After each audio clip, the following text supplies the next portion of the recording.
بالله من الشيطان الرجيم.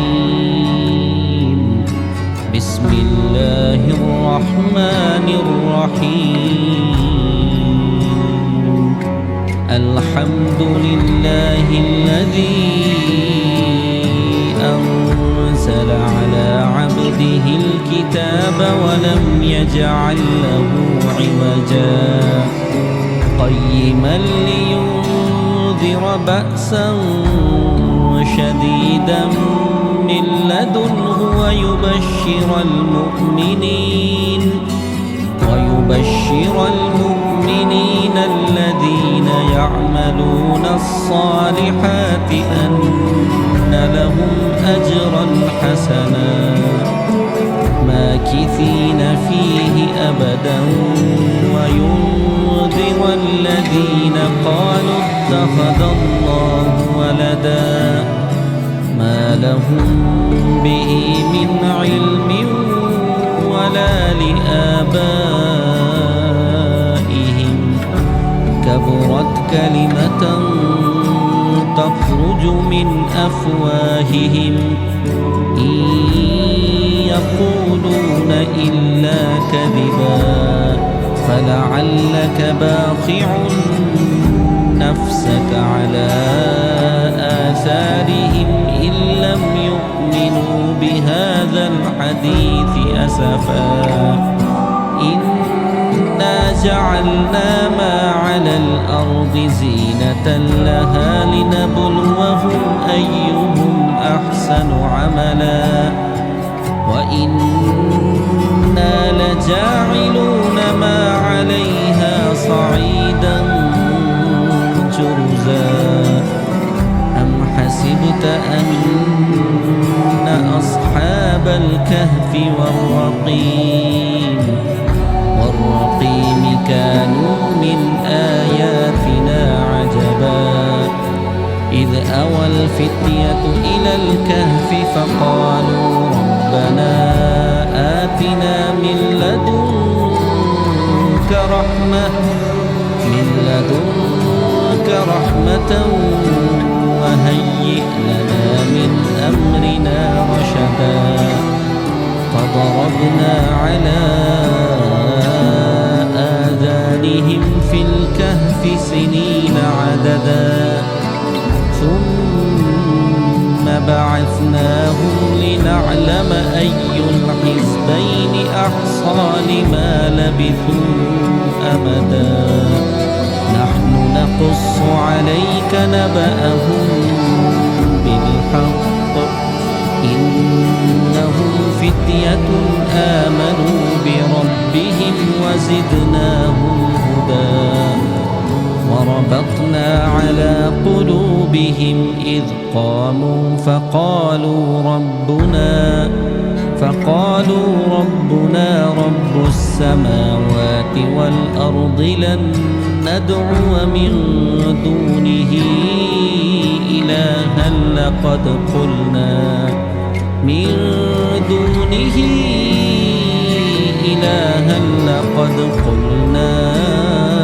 إذا شططا هؤلاء قومنا اتخذوا من دونه آلهة لولا يأتون عليهم بسلطان بين فمن أظلم ممن افترى على الله كذبا وإذ اعتزلتموهم وما يعبدون إلا الله فأووا إلى الكهف ينشر لكم ربكم من رحمته ويهيئ لكم من أمركم مرفقا وترى الشمس إذا طلعت تزاور عن كهفهم ذات اليمين وإذا غربت تقرضهم ذات الشمال وهم في فجوة فجوة منه ذلك من آيات الله من يهد الله فهو المهتد ومن يضلل فلن تجد له وليا مرشدا وتحسبهم أيقاظا وهم رقود ونقلبهم ذات اليمين وذات الشمال وكلبهم باسط ذراعيه بالوصيد لو اطلعت عليهم لوليت منهم فرارا ولملئت منهم رعبا وكذلك بعثناهم ليتساءلوا بينهم قال قائل منهم كم لبثتم قالوا لبثنا يوما أو بعض يوم قالوا ربكم أعلم بما لبثتم فابعثوا أحدكم بورقكم هذه إلى المدينة فلينظر أيها أزكى طعاما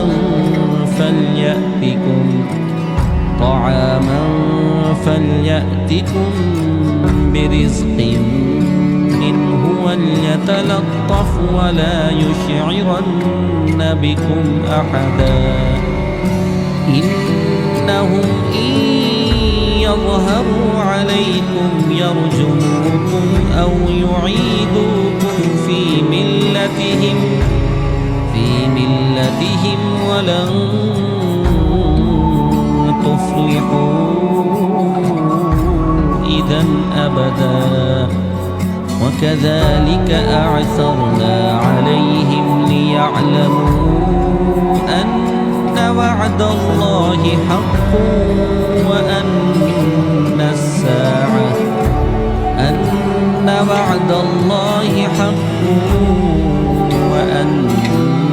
الساعة لا ريب فيها إذ يتنازعون بينهم أمرهم فقالوا ابنوا عليهم بنيانا ربهم أعلم بهم قال الذين غلبوا على أمرهم لنتخذن عليهم مسجدا سيقولون ثلاثة رابعهم كلبهم ويقولون خمسة سادسهم كلبهم رجما بالغيب ويقولون سبعة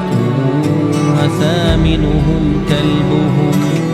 قل ربي أعلم بعدتهم ما يعلمهم إلا قليل فلا تمار فيهم إلا مراء ظاهرا ولا تستفت فيهم منهم أحدا ولا تقولن لشيء إني فاعل ذلك غدا إلا أن يشاء الله واذكر ربك إذا نسيت وقل عسى أن يهديني ربي لأقرب من هذا رشدا ولبثوا في كهفهم 300 سنين وازدادوا 9 قل الله أعلم بما لبثوا له غيب السماوات والأرض أبصر به وأسمع ما لهم من دونه من ولي ولا تشرك في حكمه أحدا واتل ما أوحي إليك من كتاب ربك لا مبدل لكلماته ولن تجد من دونه ملتحدا واصبر نفسك مع الذين يدعون ربهم بالغداة والعشي يريدون وجهه ولا تعد عيناك عنهم تريد زينة الحياة الدنيا ولا تطع من أغفلنا قلبه عن ذكرنا واتبع هواه وكان أمره فرطا وقل الحق من ربكم فمن شاء فليؤمن ومن شاء فليكفر إنا أعتدنا للظالمين نارا أحاط بهم سرادقها وإن يستغيثوا يغاثوا بماء كالمهل يشوي الوجوه بئس الشراب وساءت مرتفقا إن الذين آمنوا وعملوا الصالحات إنا لا نضيع أجر من أحسن عملا أولئك لهم جنات عدن تجري من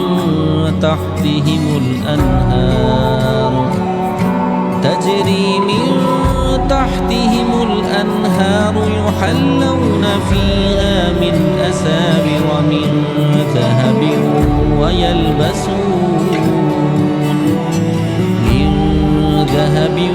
ويلبسون ثيابا خضرا من سندس وإستبرق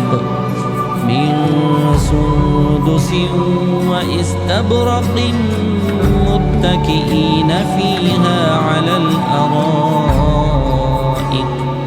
نعم الثواب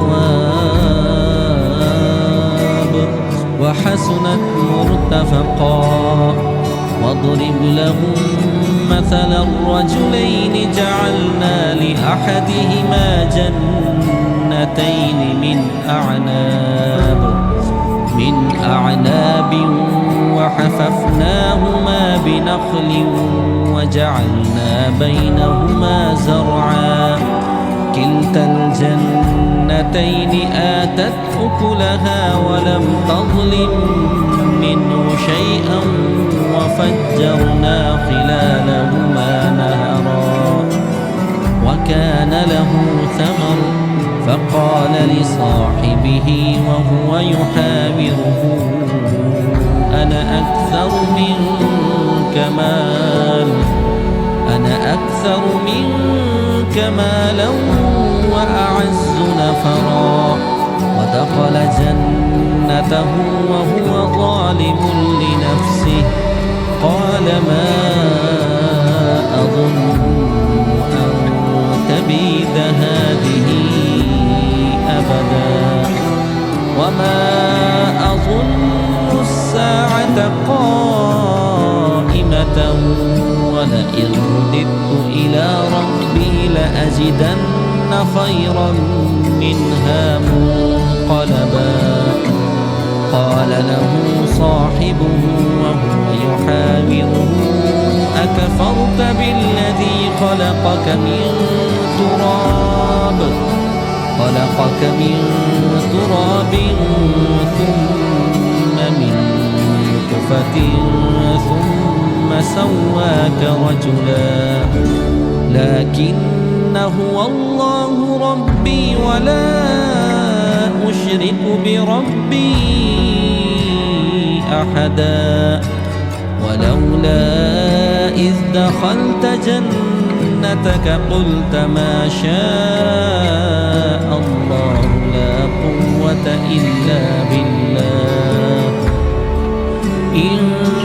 ترني أنا أقل منك مالا وولدا فعسى ربي أن يؤتيني خيرا من جنتك ويرسل عليها حسبانا من السماء فتصبح صعيدا زلقا أو يصبح ماؤها غورا فلن تستطيع له طلبا وأحيط بثمره فأصبح يقلب كفيه على ما أنفق فيها وهي خاوية على عروشها ويقول يا ليتني لم أشرك بربي أحدا ولم تكن له فئة ينصرونه من دون الله وما كان منتصرا هنالك الولاية لله الحق هو خير ثوابا وخير عقبا واضرب لهم مثل الحياة الدنيا كماء أنزلناه من السماء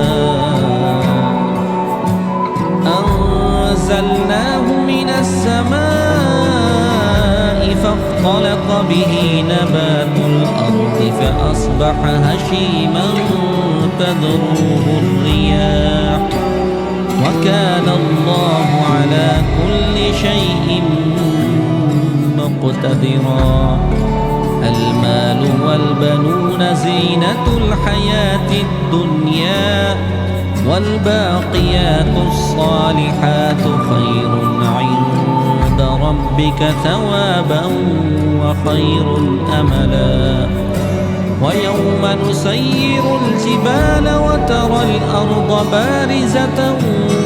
وحشرناهم فلم نغادر منهم أحدا وعرضوا على ربك صفا لقد جئتمونا كما خلقناكم أول مرة بل زعمتم أن لن نجعل لكم موعدا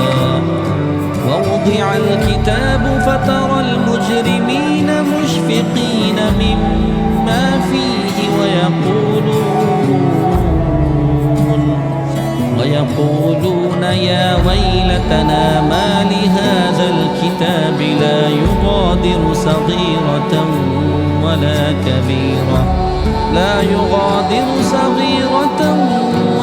كبيرة إلا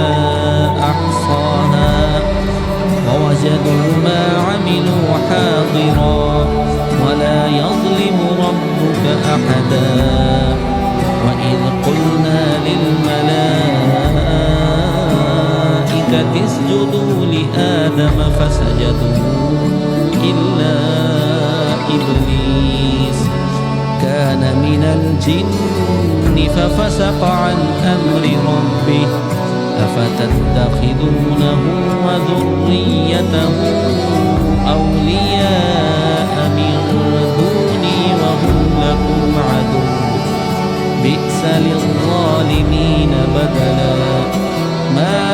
أشهدتهم خلق السماوات والأرض ولا خلق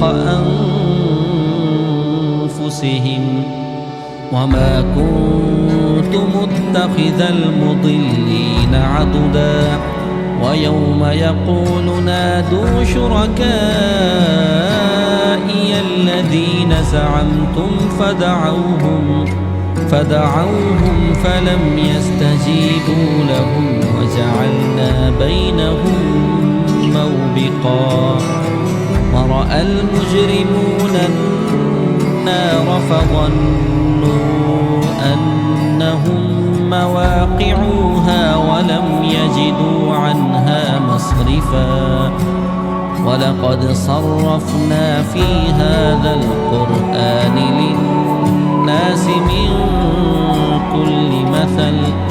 وكان الإنسان أكثر شيء جدلا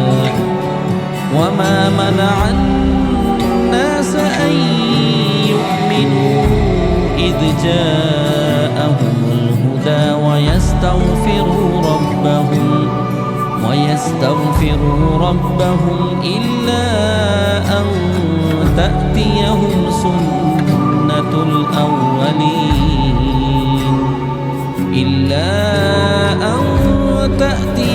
سنة الأولين أو يأتيهم العذاب قبلا وما نرسل المرسلين إلا مبشرين ومنذرين ويجادل الذين كفروا بالباطل ليدحضوا به الحق واتخذوا آياتي وما أنذروا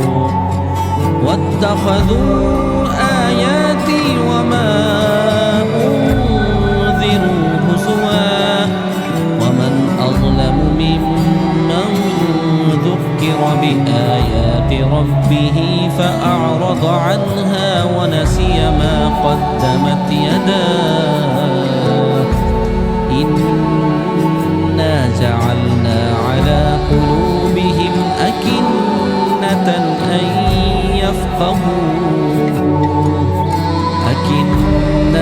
أن يفقهوا وفي آذانهم وقرا وإن تدعوهم إلى الهدى فلن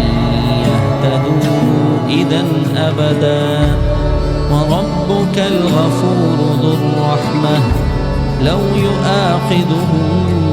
بما كسبوا لعجل لهم العذاب بل لهم موعد لن يجدوا من دونه موئلا وتلك القرى أهلكناهم لما ظلموا وجعلنا لمهلكهم موعدا وإذ قال موسى لفتاه لا أبرح حتى أبلغ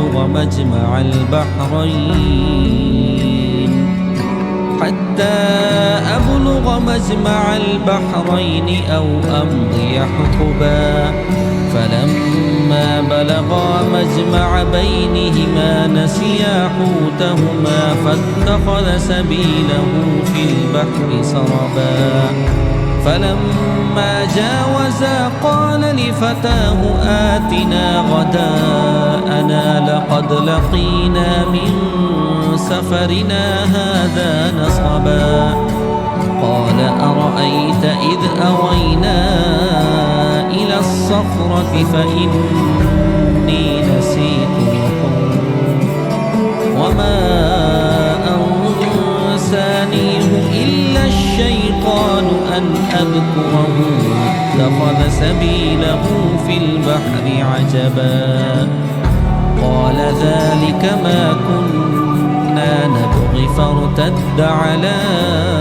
آثارهما قصصا فوجدا عبدا من عبادنا آتيناه رحمة من عندنا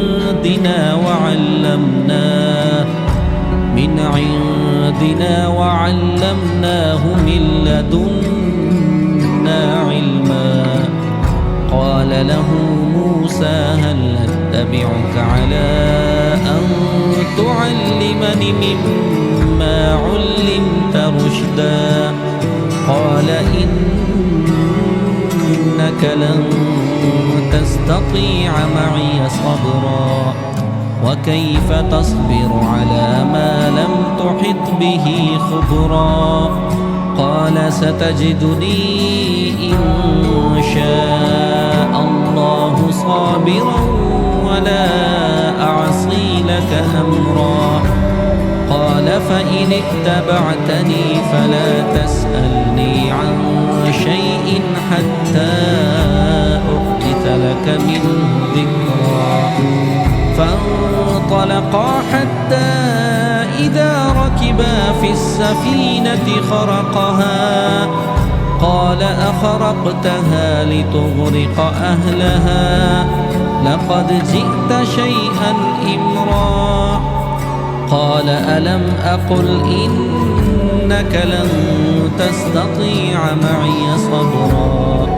قال لا تؤاخذني بما نسيت ولا ترهقني من أمري عسرا فانطلقا حتى إذا لقيا غلاما فقتله قال أقتلت نفسا زكية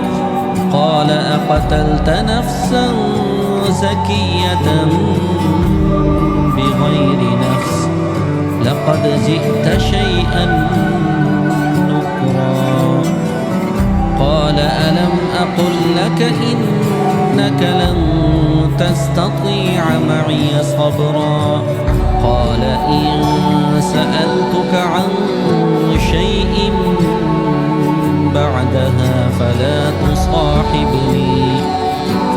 تصاحبني قد بلغت من لدني عذرا فانطلقا حتى إذا أتيا أهل قرية استطعما أهلها فأبوا أن يضيفوهما فوجدا فيها جدارا يريد أن ينقض فأقامه قال لو شئت لاتخذت عليه أجرا قال هذا فراق بيني وبينك سأنبئك بتأويل ما لم تستطع عليه صبرا أما السفينة فكانت لمساكين يعملون في البحر فأردت أن أعيبها وكان وراءهم ملك يأخذ كل سفينة غصبا وأما الغلام فكان أبواه مؤمنين فخشينا أن يرهقهما طغيانا وكفرا فأردنا أن يبدلهما ربهما خيرا منه زكاة وأقرب رحما وأما الجدار فكان لغلامين يتيمين في المدينة وكان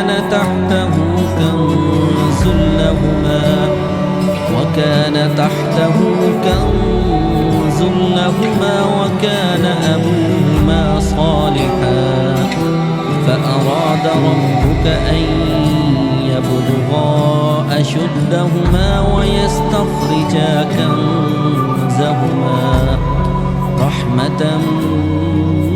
من ربك وما فعلته عن أمري ذلك تأويل ما لم تسطع عليه صبرا ويسألونك عن ذي القرنين قل سأتلو عليكم منه ذكرا إنا مكنا له في الأرض وآتيناه من كل شيء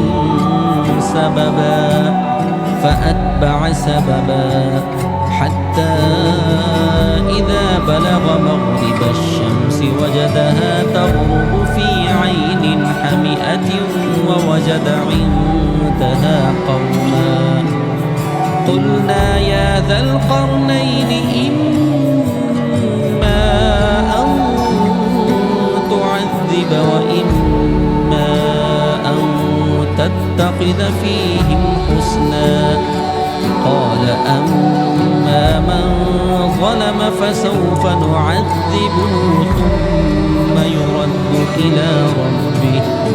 ثم يرد إلى ربه فيعذبه عذابا نكرا وأما من آمن وعمل صالحا فله جزاء الحسنى وسنقول له من أمرنا يسرا ثم أتبع سببا حتى إذا بلغ مطلع الشمس وجدها تطلع على قوم لم نجعل لهم من دونها سترا كذلك وقد أحطنا بما لديه خبرا ثم أتبع سببا حتى إذا بلغ بين السدين وجد من دونهما قوما لا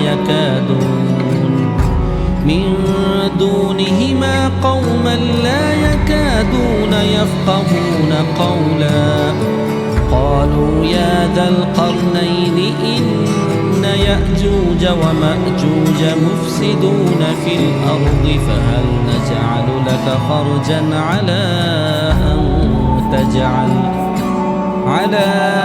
أن تجعل بيننا وبينهم سدا قال ما مكني فيه ربي خير فأعينوني بقوة أجعل بينكم وبينهم ردما آتوني زبر الحديد حتى إذا ساوى بين الصدفين قال انفخوا حتى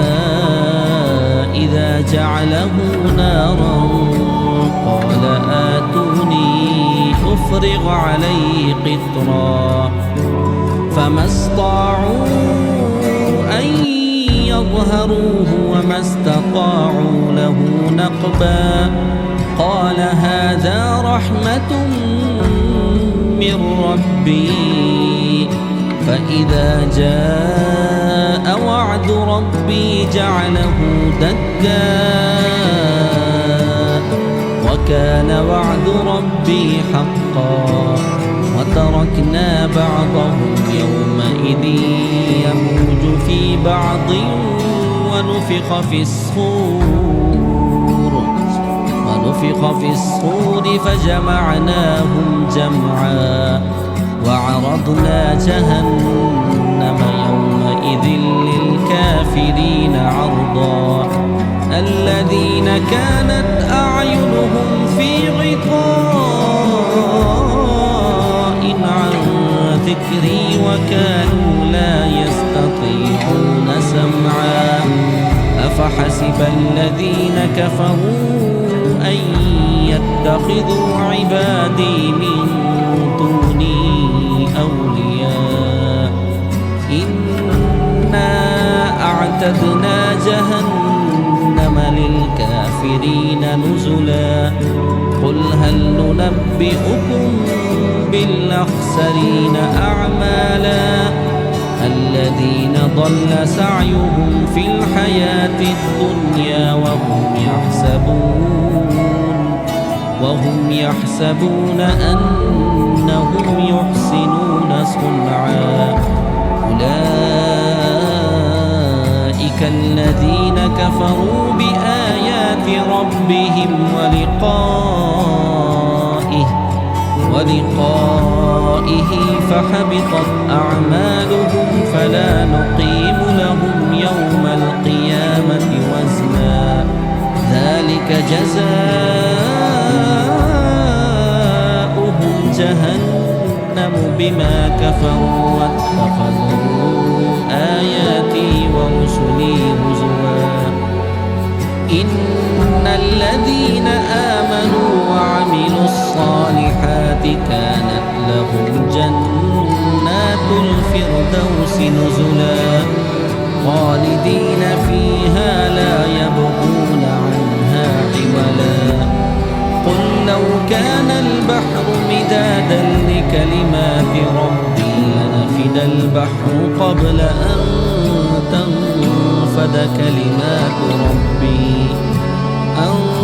تنفد كلمات ربي ولو جئنا بمثله مددا قل إنما أنا بشر مثلكم يوحى إلي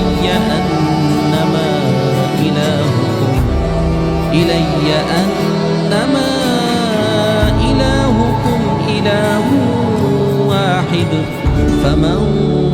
كان يرجو لقاء ربه فليعمل عملا صالحا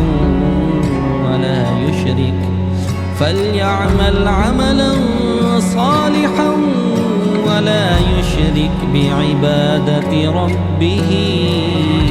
أحدا.